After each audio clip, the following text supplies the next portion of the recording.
Hello, Fantasy Goats. How are you? Welcome to our divisional previews. We are going to kick things off with the NFC East. We're going to go with sleepers, breakouts, and busts. I've asked these three other handsome shepherds to, just give us a couple of names, sleepers, breakouts, and busts that we think are going to come to life this fantasy football season. Oh, and by the way, guys, boys, girls, goats, does, please help us reach our 400 subscriber goal by training camp. It's almost here. I could feel it in our bones from training Yes, camp. We'll be yes. right. We'll be right at the at kickoff. Can't wait. We really appreciate all your support. So, who would like to get us started here?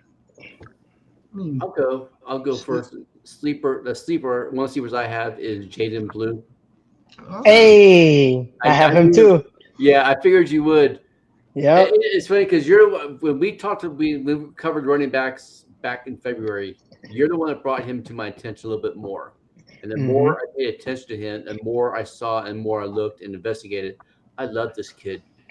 He has all the makings to be the RB1. He might Mhm. not be RB1 to start the season, but by mid-season, he very well could be RB1. Mhm. Yeah. To me, he's the guy that's like in the mold of Jamar Gibbs. Like Yeah. he's like Jameer Gibbs. He's like a little bit on the slender side, but he's like super explosive. He performed very well at the biggest stages. He is an elite pass catching back. He's a home run threat, and there's not really that much competition in that backfield. Mm, So yeah, love him. not sold on Miles Sanders one bit. No. And Not at and, all. no. and and if I'm not sold on Miles Sanders, I'm even more not sold on Javante. Yeah, However, Exactly. Devontae Williams. however, however, I think Rhino just alluded to it. He may not get the starting gig out of the gate. No. Right. No one is expecting that, but I mean, there's less than half competition for Jadon. hmm Perhaps maybe get a good game going first quarter of the season, and then boom, just take off from All there. he needs is 3+ explosive plays, like 20+ yard plays, and he's got the backfield. Yeah. Yeah, I'll agree. I And like they'll it. need that. Dallas will need that Yeah, this year. exactly. Yeah, they're gonna need it. Yep.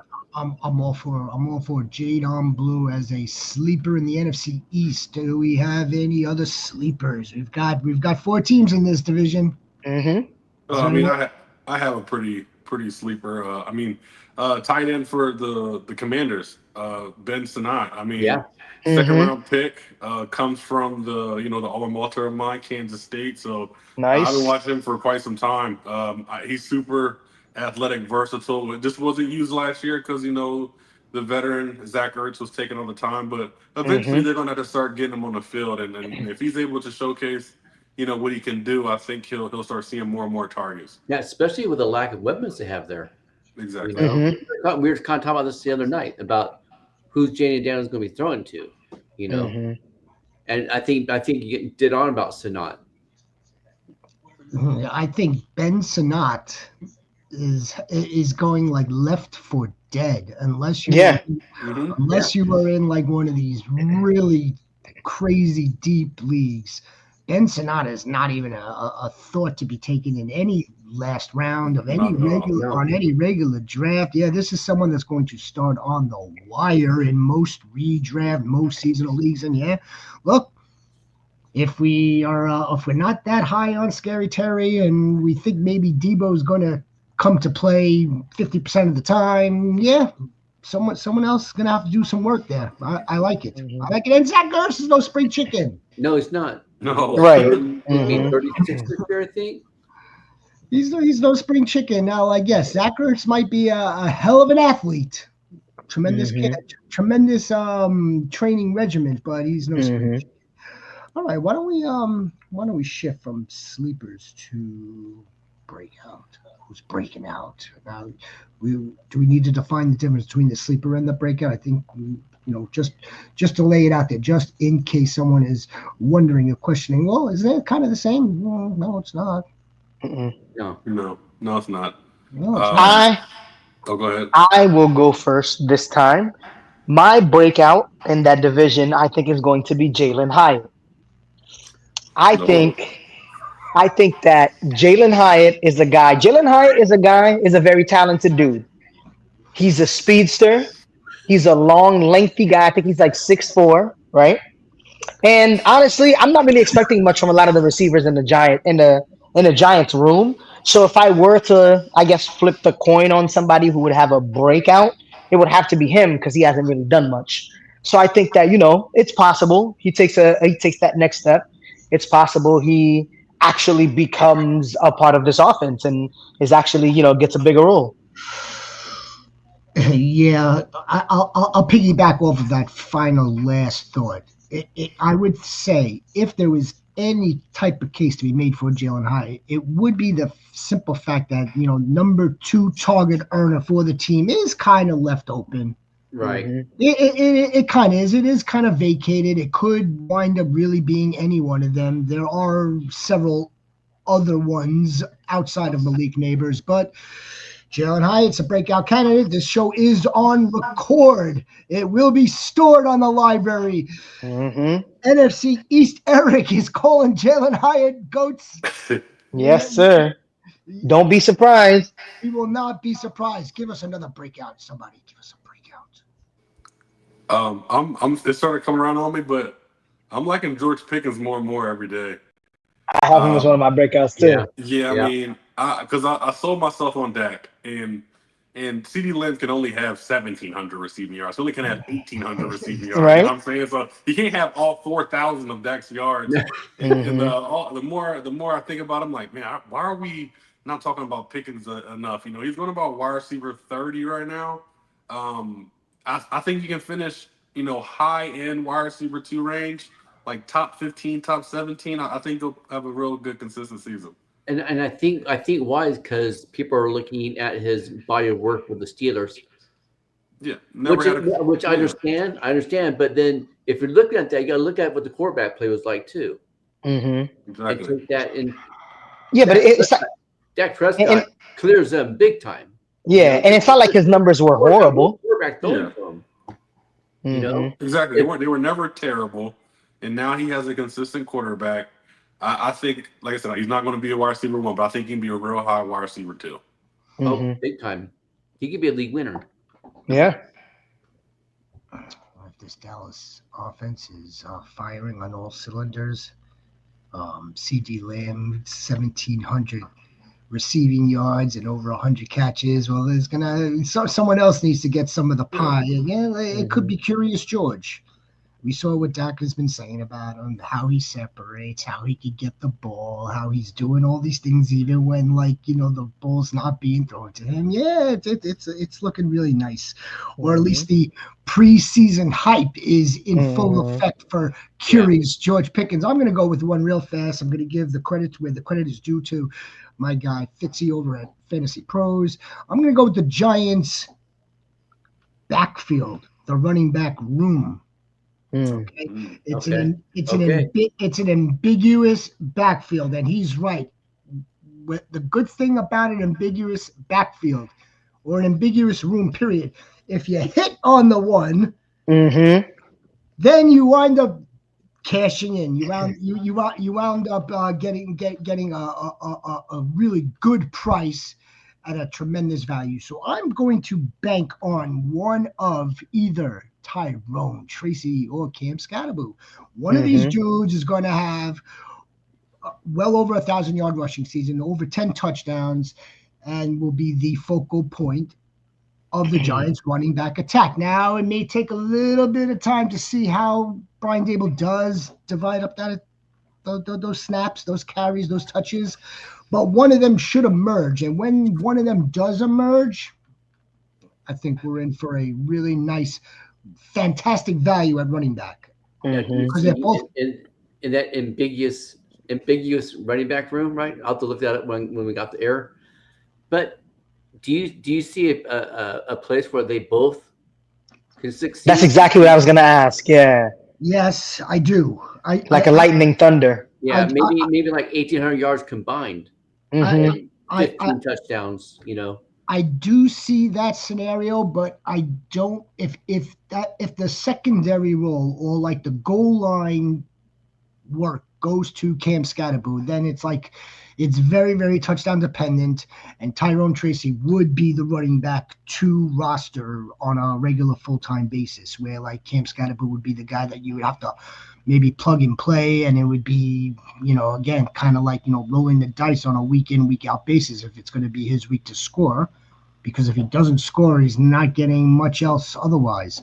It might pan out that way. And like, for football purposes, that's great. That's probably what they want. Or it could be the reverse situation. That Cam Scatterboo happens to be the early down guy, the one that's getting his number called inside the red zone, so on and so forth. It actually be interesting to see if Dabble would play both and have Scatterboo in the backfield and split out Tracy, because Tracy is a former wide receiver. That's why we believe that we're going to get the actual fantasy scoring, the PPR, the half PPR, and then the yardage with Tyrone Tracy. Yeah. So my money is still on it being Tracy early and then Scatterboo somewhere along the line. Yeah. But I think Tracy will get the bulk of the workload very, very early, especially since he already knows the offense. I feel that one of the two, not Devin Singletary, there's no Singletary. Absolutely not. In this equation, one of the two will wind up being fantasy. I'm going everything as short as saying spectacular. Yeah. That's right. Hot take. I have a hot take. I think the competition is really between Singletary and Cam Scatterboo for running back two. For running back two, yeah, absolutely. What is telling to me about the offseason of football? Media availability tells me a lot. Tyrone Tracy has been getting interviewed and going to different shows. The team sets that up. It's not like his agent just does that. Like he's becoming part of the face of the Giants. Yeah, they put out who they want to put out. Exactly. So they're telling me that's who they want to focus some eyes on, and he's going to be a part of the team, for years to come. So I'll look at that very close. Like if you're in the you're talking to Kate Adams, right? I wish I was talking to Kate Adams. Yeah, you're not going anywhere. So I'll just look at that kind of stuff. Yes, come with fire. I like that take. And it makes perfect sense, though. Yeah, it makes perfect sense. So someone that we're fading. I hate to say the word bust, but let's call it what it is. Someone that we're expecting high things from, and they fall. They face plant. Who we fading? Who's busting? Austin Ekeler for me. Ooh, got him on my list too for bust. Yep. Yeah. Because and one of the reasons why I say it is the fact that Brian Robinson Jr. can catch the ball in the backfield. He's shown that he can. And they also have a couple of other capable players. Like when Brian Robinson and Austin Ekeler was hurt last year, they had a couple guys that stepped in. Like they look pretty decent. Yeah, McNichols, like guys like that. So they have guys who are capable. But I personally think that it's because Austin Ekeler is getting pretty old, and usually, as you age, not only do you lose some of your athleticism, but if you get hurt, it zaps more of your athleticism. So I think that him getting a little bit older and coming off of an injury, I think there's a very high risk that he either gets re-injured or he slows down because the body is not gonna get better from where it was when he got injured.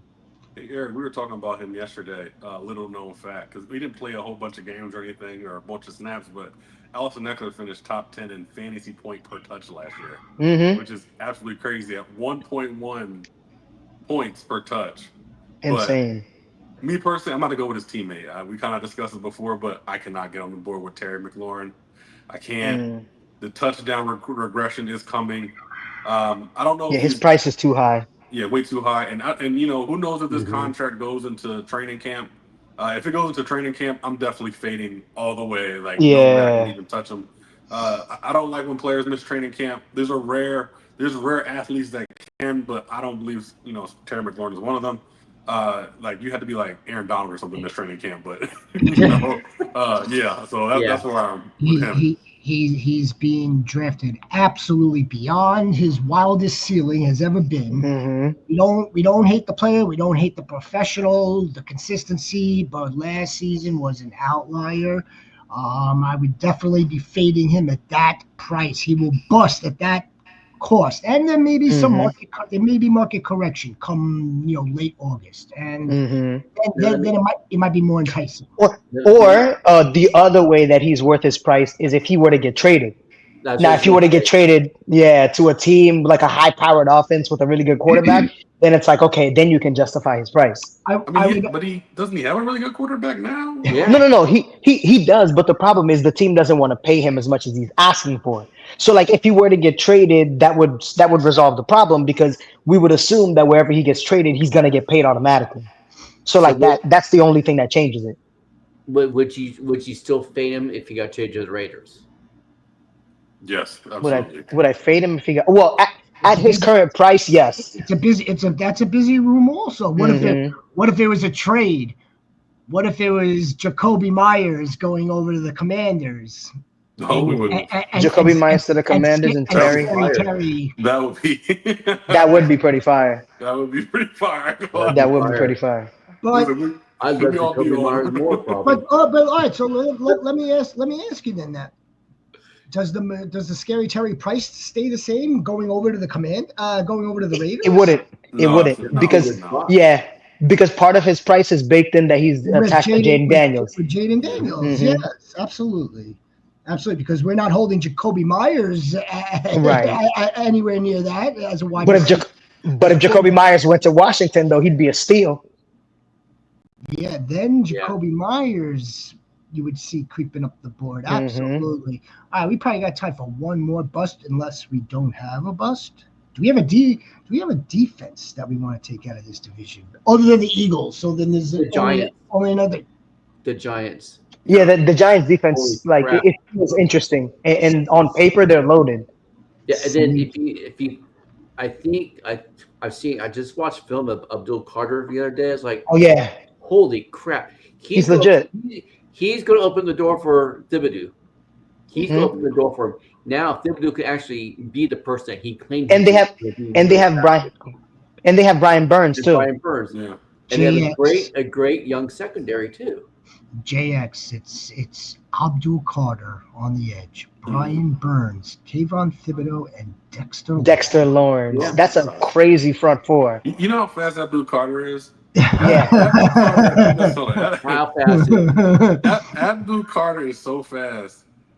I had to check my frame rate every time I watch him because it's like, wait, is it like you're like hitting the side of the computer screen? Like, is it broken? Like, why is he moving so fast? Like that. He's legit. He's legit a more explosive Micah Parsons. I didn't even think that was possible. He is shot out of a cannon. I think the Giants made the right move drafting him where they did, and getting back into the draft for Jackson Dart. I think they see that they may be a year away with Jackson Dart. So you know what? Let's get this defense. Let's get physical. Let's get after the quarterback. We need to stop Jalen Hurts. We need to stop Jaden Daniels. We don't have a problem stopping Dak. And Rhino, I love that call. All right, guys. Well, this has been a fantastic NFC East divisional preview. Don't forget to check us out. All of our live shows, Fantasy Goats. All of our other content up on the channel, Fantasy Goats. We're coming at you strong. We're coming at you all the way through preseason, right into the season, and all the way through. I am your shepherd. And for NFC East, Eric, JX Fantasy Sports, and that gentleman right there, the commissioner. I want you guys to have a wonderful evening. Thank you very much. Take care. Thank you for joining us.